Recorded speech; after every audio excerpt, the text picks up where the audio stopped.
Hello guys mga ka-AC, ayan ano. So welcome back to my channel ano.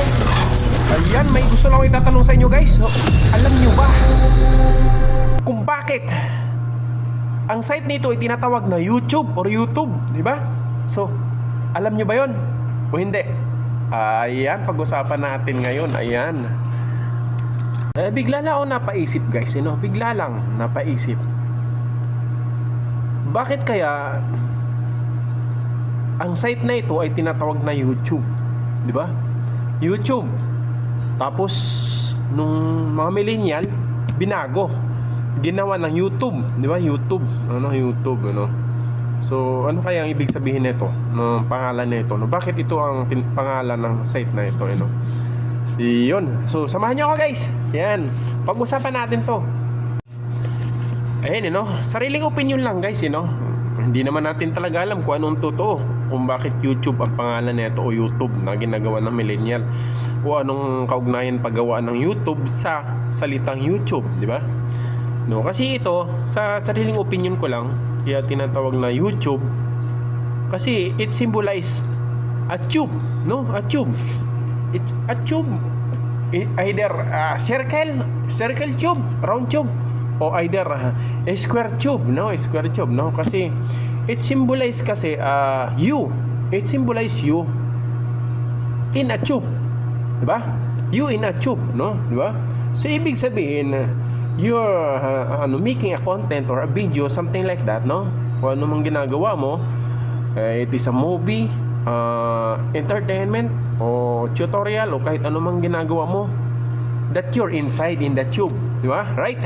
Nasa square tube tayo kasi nasa screen tayo nasa TV or nasa cellphone o sa ang screen tayo, di ba?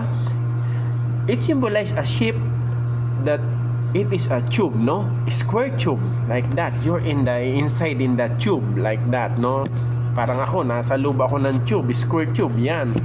Ganyan. Kaya tinatawag siguro siya na YouTube because you're inside in the tube, no? You're making a content or a movie or something like that by your own, no? By your own, no? Para makita ka inside the tube, no?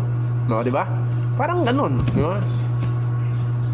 Nasa isip ko lang yun, wala naman din kinalaman dun sa kung anong tinatawag nila na bakit YouTube, di ba? Kasi hinahanap ko sa Google, tinitingnan ko bakit YouTube ang pangalan, no? Walang nakalagay doon, no? So, napaisip lang ako. Tapos ginagawa ngayong millennial, YouTube. So, ano naman kaugnayan ng YouTube sa YouTube na salita na yun? Kasi tube, di ba?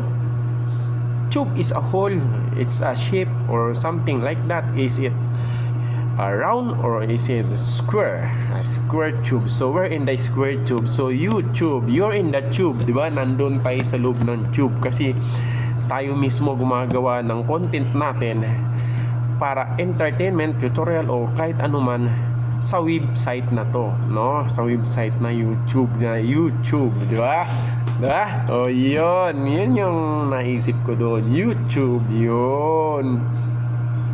Ayan, hanggang dito na lang guys, kasi baka mapahaba pa yung usapan natin at kung saan pa mapunta ito. Ayun, so bye guys. At saka pahabol guys, kasi dati yung mga TV natin dati is merong tinatawag na picture tube, di ba? Picture tube, yung ganun yung TV natin dati. Hindi siya katulad ngayon ng mga LED or LCD or ganon. So picture tube yung TV natin dati, kaya siguro tinatawag yun na YouTube. Kinuha niya doon sa TV natin, na screen natin na picture tube pa ang gamit nung unang panahon. Kaya picture tube, YouTube, yan. So bye guys.